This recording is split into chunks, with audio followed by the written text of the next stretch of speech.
After the Treaty of Minsk and the victory of the White forces in the Russian Revolution, our nation returned to a somewhat stable state, even being turned into a democracy by 1921 under the rule of the social liberal Alexander Kerensky, which has now been in power for 12 years. However, things are not fully stable as unfinished land reforms and a backward industry make our nation poor. In addition, different radical parties are gaining power and popularity, like the radical socialists and the national populists, who question the democracy currently in place. So much so that the sound of gunfire would one day ring across the capital as one man assassinated Kerensky, the one man holding in place our democracy. Thus, as he was declared dead, political unrest quickly followed as the governing coalition collapsed and the government resigned. At the same time, huge austerity measures had to be implemented as the German Empire forced us to repay war reparations 1 year earlier than expected. And that made an economic crash reaching us from Germany hit us even harder as our economy plunged into the depth of so far unknown misery. And this forced the right-leaning Senate to agree to the radical plan proposed by the Duma in order to stop a complete meltdown. The plan's first anti-crisis measure was to nationalize the remaining German assets and put the economy under large state control. Some effort was also put on trying to ease the burden on those hit the hardest by the crisis. However, this apparent unity between the Senate and the Duma did nothing to hide the fact that snap elections are needed to calm down the deteriorating political situation.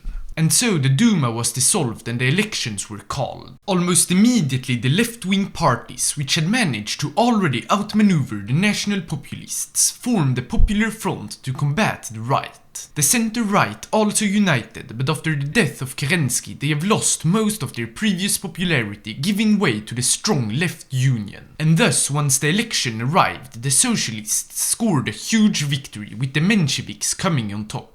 However, despite having a majority of leftist parties in the Duma, the Senate remains firmly right-wing. So once they had to vote for the next president, they didn't elect a candidate of the Popular Front, instead choosing a centrist Eurasianist. Eurasianism being an idea popular in the right wing, an idea of rejection of Europe that has fallen to the Kaiser and syndicalism. With this new president inaugurated, the next political crisis arose. That of the Senate-Duma conflict, since no side is willing to agree with the other, so that passing legislation is impossible. The battle for power was long, but the Senate and their president were able to consolidate power around themselves until it had snowballed out of the leftists' government control. It went as far as the army even providing full support to the president. And once he had enough power, he declared a state of emergency, announcing the dissolution of the government and the creation of a new Eurasianist government loyal to the president and the Senate. Of course, the Socialist Duma tried to stop this, but it was already way too late for them. And so the Eurasian Union was declared, our flag replaced, and our nation forever changed. However, with the party quite split in ideology, one side has to win in order to actually start this change. Fortunately, the center reacted strongly against the two radical wings. Despite them being able to break away and form their own parties, immediate crackdowns allowed us to stay in power. And so the uncontested rule of orthodox Eurasianists has started, also known as the rule of the intelligentsia, because it is the social class which our parties built upon, the brightest minds of our country who will lead our union to the future. And our rule starts great. Economic stabilization has started, as in 6 months it is calculated that the effects of Black Monday will be gone. A renewal of military policy with a major national rearmament has also been seen, preparing us for an eventual reclamation of our lost territories. But the current focus doesn't lie on the military, instead we have gone to work on implementing our Eurasianist ideas. Illiteracy will be destroyed, as this will let the new ruling class, the intelligentsia, to grow. We also started assimilating everyone into a new identity, the Eurasian identity. An idea did arise in the right of our party to adopt a more concrete social hierarchy with the intelligentsia on top, but this was stopped by the left wing, turning our party more towards the left in the meantime. While most of these reforms have been cultural, vague and probably confusing, more solid reforms have also been passed. For example, the unfinished land reforms have finally been finished, and as our capital was moved to the Asian city of Yekaterinburg, it went through massive construction works. About at the same time, the effects of the economic crash were gone, allowing us to begin a massive economic reform. They started with the bureaucratic overhaul and a reorganization of our industry. However, it didn't continue for long because the call from our military leaders have become too loud. They are stressing that rearmament needs to take place and a conquest of our first few lost territories must start. And since the world is burning around us, we followed their request, starting remilitarization and enacting a foreign policy of expansionism. We also mobilized our army and declared war on Allah's Orda. With their army weak and small, we didn't meet much resistance, however it still took time to fully destroy their armed forces as bad supply made it difficult. However, this gave us time to analyze our army and begin modernization. We chose Markov's plan, the hardest one since it is to create a Russian tank army. We also surprisingly went through major political changes. Because in the party, the liberal Ariadna Tyrkova-Williams had gained enough authority to raise the question of the Duma and restoring its powers. However, it will of course stay under the guidance of the Eurasian party as most other parties are banned. Back to the war, we had succeeded in our conquest and we quickly continued with the next, demanding the annexation of Turkestan. Fortunately for everyone, they accepted, allowing us to rest our army instead. During this pause of war, our political landscape continued to shift as the liberals continued to take over the party. It ended with the Prime Minister, the most well-known of centrists, stepping down and giving his post to the liberal leader, allowing her to pass their anticipated democratic reform. And so we returned to democracy, but one protected from extremism by the Eurasian party, since it will forever be the dominant party. While the rate of true Eurasianism is still far away from 100%, this reform has made us strong enough to begin focus on our army and conquest full time. We started implementing Markov's plan by modernizing our old tanks with the help of foreign specialists, with the hopes to begin full production of modern tanks in a few months. Our normal equipment from guns to artillery was also modernized to keep up with the syndicalists and Germans. But more importantly, we reintroduced the secret police who will conduct electronic warfare and keep our own troops under control. The last army reform for now would be the creation of a national school for armor training in anticipation for the creation of our tanks. During this reform, great news arrived from Europe. The syndicalists and Germans have gone to war, meaning they will weaken themselves out in preparation for us joining the war. And it also allows us to finally tear up the Minsk Treaty with the Germans having no say. Our first action was planned to be the invasion of the Don Republic, but unfortunately the Ukrainian socialists, part of the World War, declared war on them prior to us, meaning a war against the Germans and syndicalists are our only option left. But since our tanks are still far away, we had the time for some more military reforms, mainly industrial ones. About a year later, our tanks finally entered production and we decided that despite them not being deployed, it is time to declare war on the syndicalists and Germans at the same time. Because our infantry army is already 1.5 million men strong. The first invasion was that of Finland, since they didn't have any defenses due to their invasion of Sweden. This allowed us to reach Helsinki and secure our victory, since we also had help from our only ally, the Norwegians. But before the invasion was over, we had already turned to the Reichspakt, because Germany were having huge issues against the French. And we need to take as much territory as possible before they fall. So we launched an all-out attack against their puppets. While only about half of the battles started were victories, with our overwhelming amount of troops, a single breakthrough was enough to flood in our troops and capture huge swaths of land. The first area this was observed was against the Baltic Duchy, where we captured Riga in a few days, encircling Estonia and allowing us to capitulate our first Reichspakt member. Following this, we continued against Lithuania and White Ruthenia, which went slower but was still as successful because Minsk was soon captured, and as we advanced deeper into Belarus, their government capitulated. At the same time, we almost surrounded Vilnius. And as we stepped up the offensive, the capital was encircled and immediately crushed, forcing the Kingdom of Lithuania as well to capitulate. We would try to use our momentum to continue into Germany, but unfortunately the Germans had created a strong defensive line on our border and we only captured Memel, while failing to advance towards Königsberg. So we decided to switch our offensive against the syndicalist Ukrainians, helping the Polish who for some reason are fighting against their own ideology. And once again we used the same strategy to overwhelm our enemies.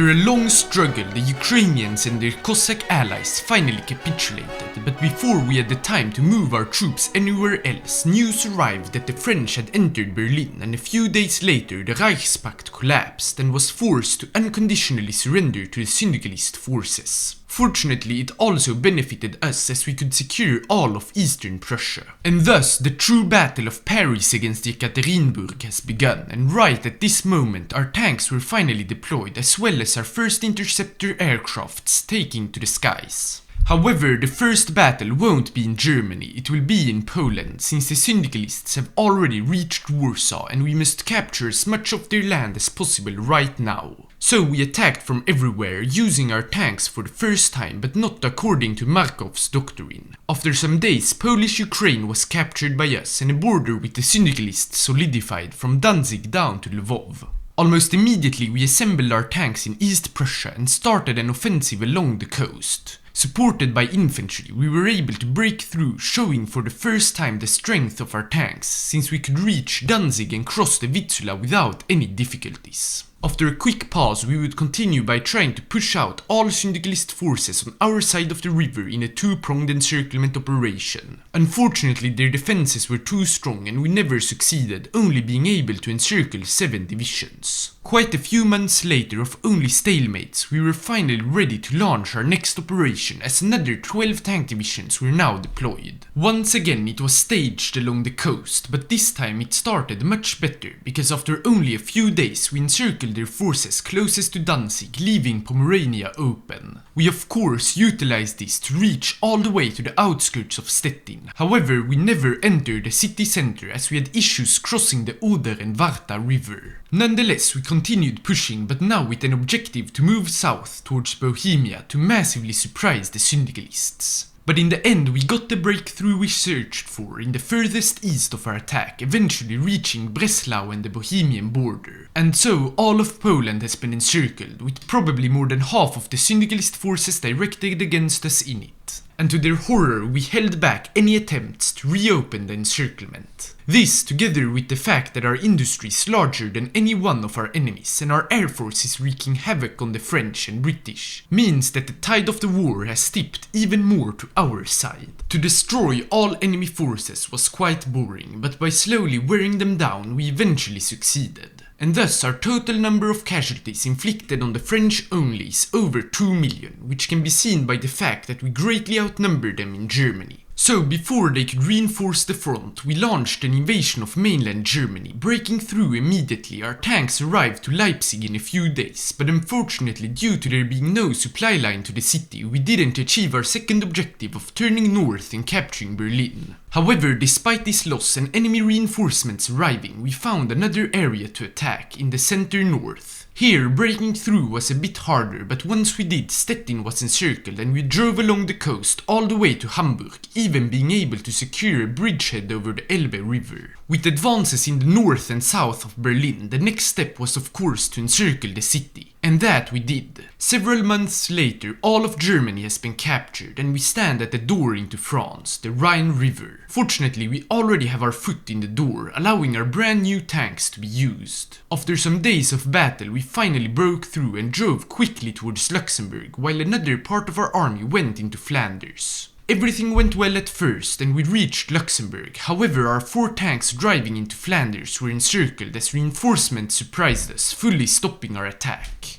The stalemate that would follow was a long one, as we found no area to break through. Fortunately, our naval officers came up with an idea to naval invade the Union of Britain. And while it might seem completely delusional, more factors are on our side than you might think. But while waiting to prepare, the war against syndicalism didn't stop, because by invading Romania and Serbia to integrate them into our Eurasian state, we could liberate Greece and help the Ottomans defend and defeat, strengthening our ties with the Entente, our historical allies. Back to our great plan, the factors on our side range from the fact that the syndicalist navies seem to be nowhere, our absolutely massive air force, which now includes huge naval bombers, and the element of complete surprise.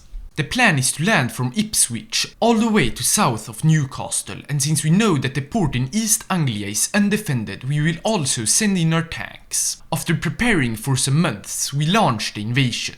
As soon as we reached the shores, we knew that this was the best thing we could have done, because we landed in East Anglia, immediately allowing us to reach the outskirts of London. By moving north as well, we could assist our forces in Hull, helping them secure another port. Having reached all the way inland to Birmingham, we sent in a 2nd Infantry Army as well as several more tank divisions. This allowed us to encircle London and capture it a while later, then secure all of England. After the fall of Liverpool, Scotland was all that was left, and despite the harsh terrain, it was an easy conquest as we greatly outnumbered the defences. And thus the Union of Britain was forced to surrender, the first big nation of syndicalism that has been defeated. After this victory, we could transfer our air force back to France, but instead of only using it against enemy forces, we also started bombing their supply lines, leading to an almost instantaneous supply problem. We immediately attacked where they had the least, and the effects showed because we were able to cross the Rhine despite the massive numbers of troops they had defending the river. With our tanks part of the operation, once again they had a hard time to halt our advances, and we could arrive all the way to Burgundy before we ourselves ran out of supplies and had to stop. But this was only a temporary halt, because now that we know that we can achieve victories in France, the victories will arrive.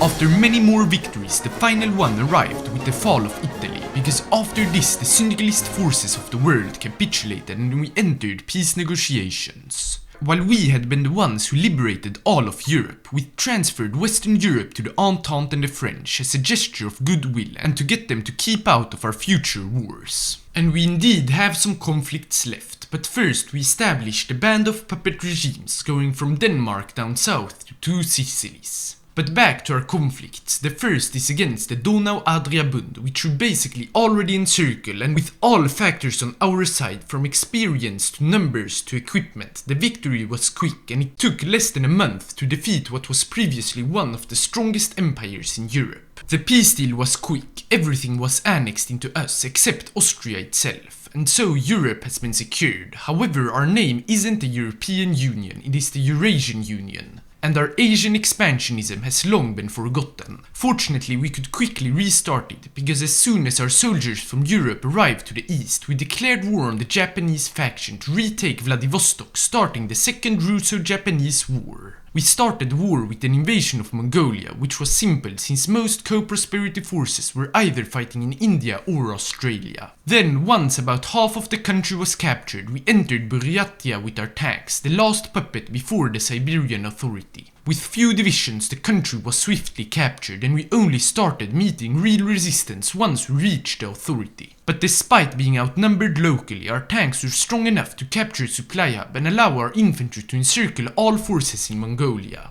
We took our time destroying the forces encircled, however this allowed the co-prosperity sphere to massively reinforce Siberia, making any offensive almost impossible. Fortunately, we have a backup plan, going through China. It started with the invasion of East Turkestan, then against the Feng Tian government, which is rather weak since they just recently won the Civil War of China. So we could quite quickly reach Beijing, their capital, which due to their low war support put their capitulation progress already far over 50%.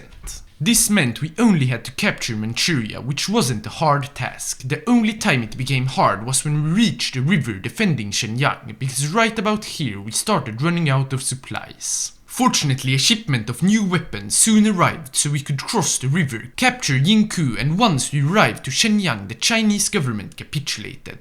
Immediately we sent our forces to the Siberian Authority to catch them off guard, and that we did, capturing Vladivostok and being able to drive north towards Khabarovsk. Once we reached the outskirts of the city, the Japanese withdrew their support of the state, leading to their capitulation. However, despite this, we will still defeat the Japanese by naval invading them. We first had to capture Korea, then a quick invasion was prepared. Using our scrapped-together navy from syndicalist, German and Austrian boats, we easily gained naval superiority, which together with our strong air made the invasion successful. We could even push all the way east to Kyoto before getting stopped. But this halt didn't stop long, as we soon broke through and arrived to the outskirts of Yokohama before once again getting halted.